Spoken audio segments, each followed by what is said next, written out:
इमरान हुकूमत के खात्मे के बाद नई विफाकी काबीना का पहला इजलास शुरू हो गया। वजीर आजम की जेर सदारत इजलास में विफाकी वजीर खजाना मिफ्ता इस्माइल का नाम ECL से निकालने की मंजूरी दिए जाने का इम्कान। काबीना को मुल्क के मुआशी, इक्तसादी, अमन-ओ-अमान और तवानाई की सूरत हाल पर ब्रीफिंग दी जाएगी।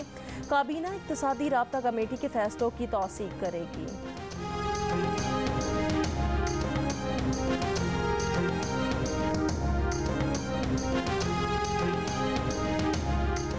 पीपल्स पार्टी के चेयरमैन बिलावल भुट्टो जरदारी लंदन रवाना हो गए। वो पीपल्स पार्टी के वफ्द के साथ मुस्लिम लीग नून के कायद नवाज शरीफ से मुलाकात करेंगे। सदर मुमलिकत, चेयरमैन सेनेट और गवर्नर पंजाब से मुताल्लिक मुशावरत होगी। बिलावल भुट्टो जरदारी ने गुज़िश्ता रोज़ तकरीब हलफ बरदारी में शिरकत के बावजूद हलफ नहीं उठाया था। वतन वापसी पर वजारत का हलफ उठाने का इम्कान।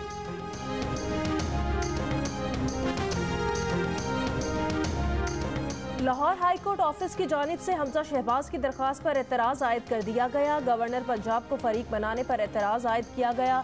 हमजा शहबाज की दरख्वास्त में गवर्नर पंजाब और चीफ सेक्रेटरी पंजाब फरीक हैं। हमजा शहबाज ने दरख्वास्त में मौक़िफ़ इख्तियार किया था कि अदालत गवर्नर पंजाब को हलफ लेने के अहकाम जारी करे। लाहौर हाई कोर्ट ने गुज़श्ता रोज़ दरख्वास्त नामुकम्मल होने की बिना पर वापस कर दी थी।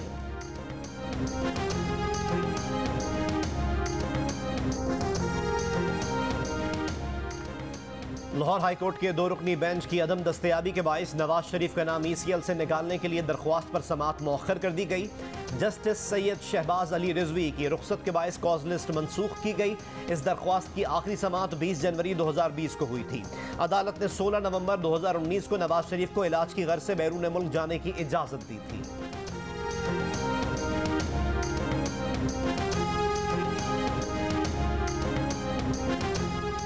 आग से मुतासिरा मेहड़ के गोट फैज़ मोहम्मद चांडियों के बासियों को 28 घंटे बाद एक वक्त का खाना नसीब हो सका। मुतासिरीन अब तक बेयारो मददगार बचे हुए सामान के साथ खुले आसमान तले रहने पर मजबूर। बास मुतासिरीन को खैमे मिल गए, लेकिन वॉशरूम, पानी, 3 वक्त खाने की फिक्र सताने लगी। छोटे बच्चों के साथ मकीनों की दोहरी मुश्किलात।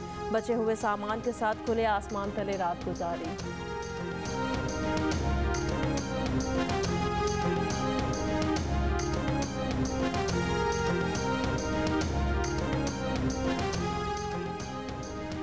रुपए के मुकाबले में डॉलर की कदर में इजाफे का रुझान जारी। इंटरबैंक में एक अमरीकी डॉलर ₹1.56 का होकर ₹1.56 महंगा होकर 186 रुपए का हो गया।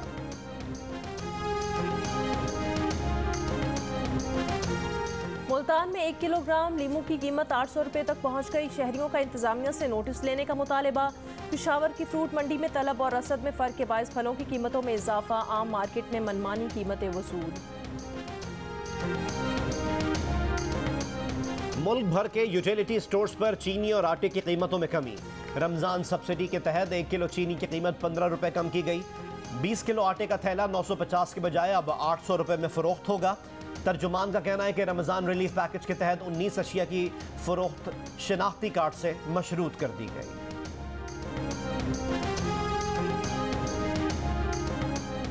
वफाकी वजीर खजाना मिफ्ता इस्माइल ने कहा, बुलंद तरीन महंगाई, रुपए की कदर में तारीखी कमी, तारीख का सबसे ज़्यादा बजट खसारा और सबसे ज़्यादा तजारती खसारा। ज़र मुबादला के ज़खायर में रिकॉर्ड कमी हुई और असद उमर कह रहे हैं मईशत अच्छी है। गलत बयानी की भी हद होती है। गुज़श्ता रोज़ PTI के सेक्रेटरी जनरल असद उमर ने कहा था, हुकूमत को बेहतरीन रनिंग कंडीशन में मईशत की गाड़ी मिली है। सुस्त रवि और नाहली से ये फैसले कर रहे हैं। लगता है इंजन ने जल्द धुआं छोड़ना शुरू कर देना है।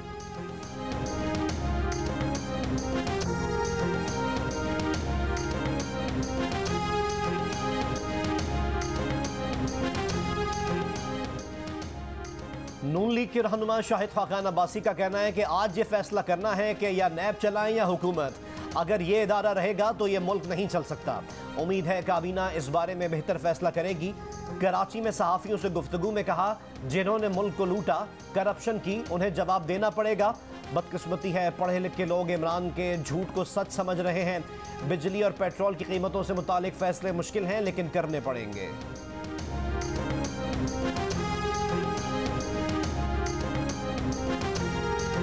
आर्टिकल 63A की तशरीह से मुतालिक सदारती रेफरेंस पर समाअत आज फिर होगी। सुप्रीम कोर्ट ने गुज़श्ता समाअत पर पीपल्स पार्टी के वकील फारूक एश नाइक से 2 अहम सवालात पर जवाब तलब किए हैं।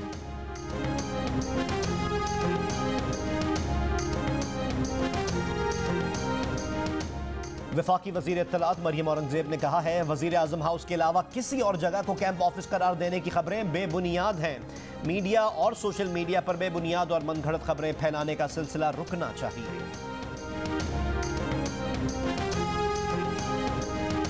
इस्लामाबाद में जराइम पेशा अनासिर की फायरिंग से शहीद पुलिस ऑफिसर आकिब शहीद की नमाज जनाजा अदा कर दी गई।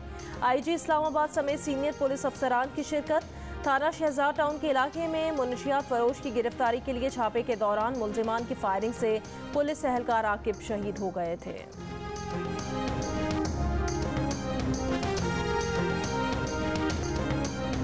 पाकिस्तान में एंटीबायोटिक दवाइयों के इस्तेमाल में गैर मामूली इजाफा। गुज़श्ता बरस 120 अरब रुपए की एंटीबायोटिक दवाइयाँ इस्तेमाल की गईं। माहिरीन का कहना है मरीजों के ज़ेर इस्तेमाल 70% से ज़ायद एंटीबायोटिक्स गैर ज़रूरी थी। एंटीबायोटिक का गैर ज़रूरी इस्तेमाल रोकने के लिए सख्त इक़दाम की ज़रूरत है।